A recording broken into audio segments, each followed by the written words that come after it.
The demands are big, but necessary, according to the UAW, to undo earlier concessions made by workers during the recession of the late 2000s. But if both sides cannot come to an agreement by Thursday night, America's economy could see its ripple effects that cost it billions.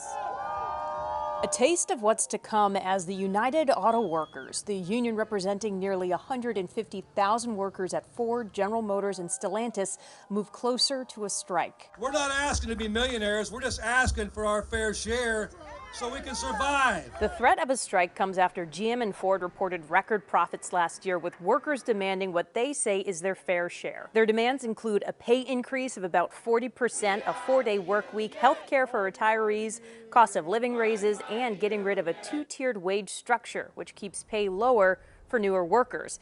Some of these demands would undo concessions made to help control costs during the financial crisis of 2008, when the federal government stepped in to bail out automakers. The companies want to say that, if we strike, it can wreck the economy. It's not that we're going to wreck the economy.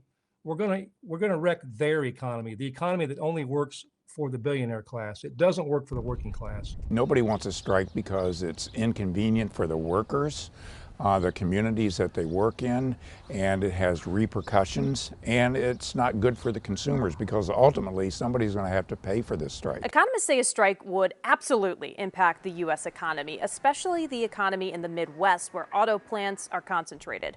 Automakers account for 3% of America's gross domestic product, while Detroit's Big Three make up about half of the total U.S. car market.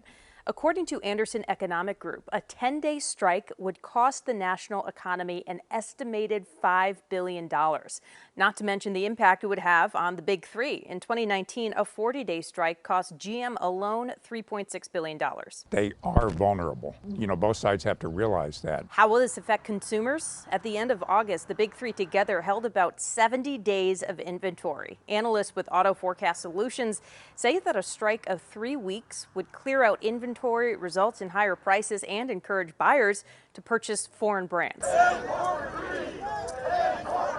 While a strike would pose a burden to the economy, auto workers say they have no choice but to fight for their livelihoods. For their part, the Big Three companies say the UAW's demands are just too expensive.